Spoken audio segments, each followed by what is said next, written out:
4.2, solve quadratic equations by graphing. Starting out with a few definitions, we're going to start with a quadratic equation. A quadratic equation is an equation in the form ax squared plus bx plus c equals 0. Now, the roots of a quadratic equation, if we look at it graphically, would be your x-intercepts. If you're looking at your graph, the other way to think about your roots are they are the solutions to your quadratic equation.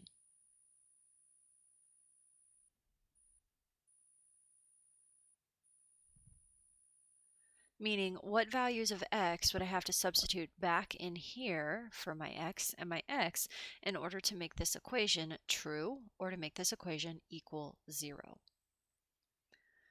So, example 1, solve the equation x squared plus 2x equals 3 by graphing. Now, when we do this, we're going to do this both ways. We're going to do it first by hand, and then we're just going to use a calculator and see what happens. So, if we're going to solve this by graphing and we're going to do it by hand, first of all, we have to set this equal to 0. So, I have x squared plus 2x equals 3.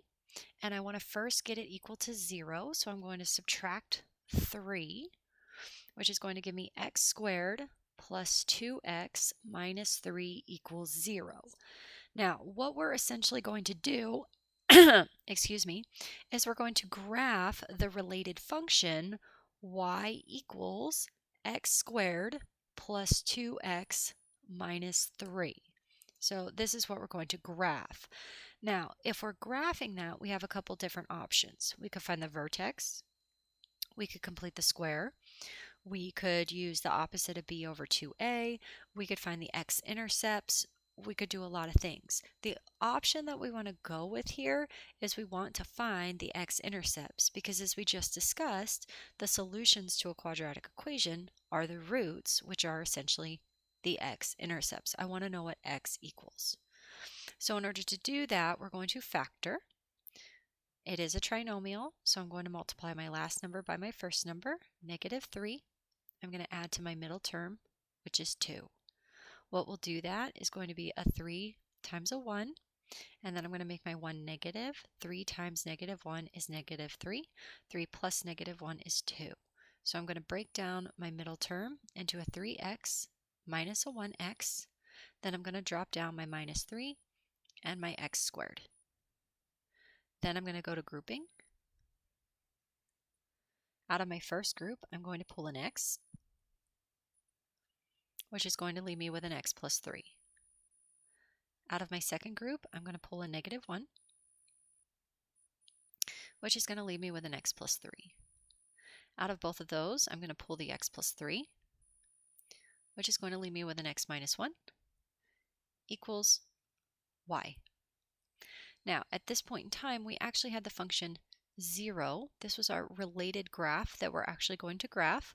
So it kind of doesn't matter as long as we're keeping track of what we're doing here. I'm going to put my 0 back. I'm going to use my 0 product property. So x plus 3 equals 0.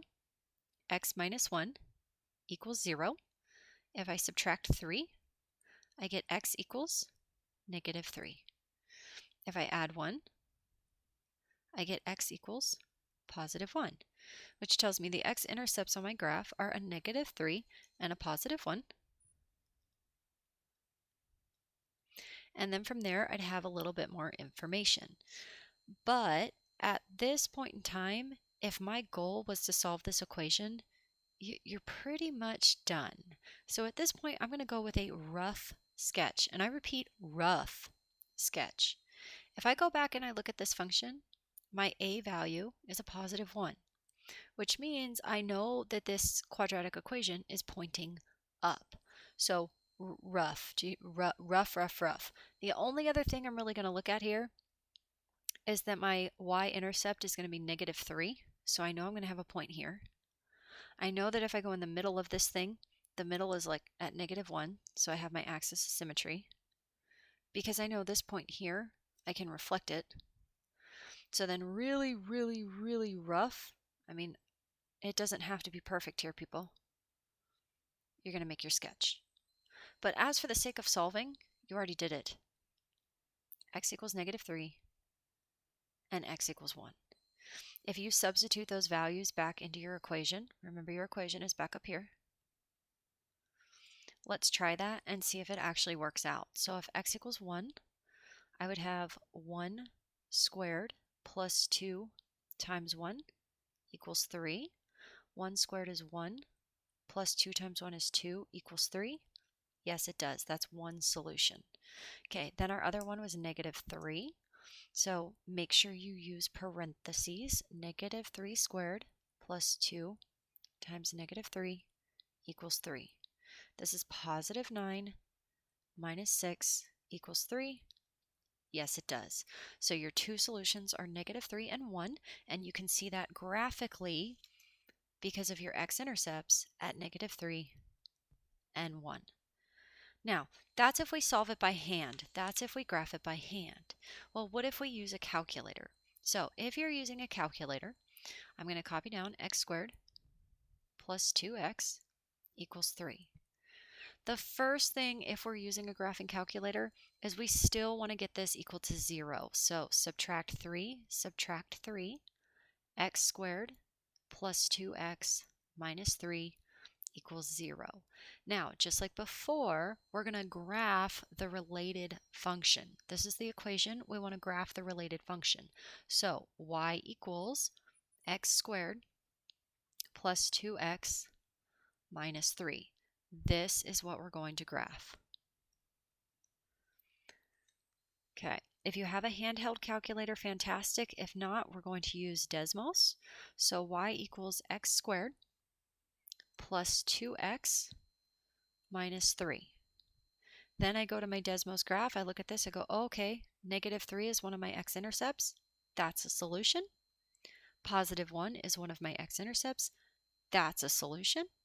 We can use this to check the graph that we actually did in the first place. We have a y-intercept of -3. Our vertex is down here at -1, -4. We have a point right here. If I double click it, it'll pop up. I can drag it.